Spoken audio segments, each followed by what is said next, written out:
Entitled boss fires my cousin to replace him with AI, but now demands he come back so they can blame him for AI's mistakes, Part 3.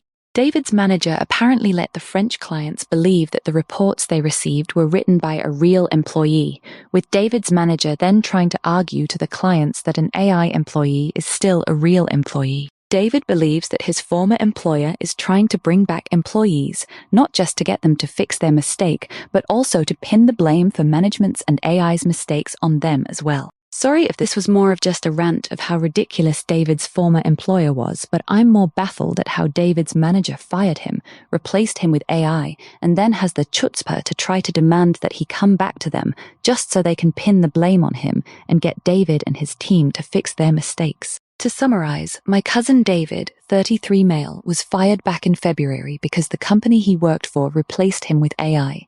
He now has a job in NYC. His old boss here in California wanted him to come back, and my cousin suspected that his old company wanted him to be a scapegoat. Yeah, long story, and I still don't fully understand what he just told me, but David and a few of his former colleagues will be suing his former employer because after they fired David, they hid the fact they fired him to some of their clients. They forged David's signatures on legal documents and tried to pass off AI's work as David's work, knowing that if they told their clients that they fired David, they'd probably walk. They also did this with other former employees as well. This is just what I know so far, and if you don't hear another update from me, you may hear about it in the news sometime soon, maybe. I only found out about this an hour ago when David called to ask if I received any more letters from his former company addressed to my house, or if I've heard from his former boss. I have not, and I asked what was going on, and he told me what's been happening. Would you confront the manager for lying about AI being a real employee?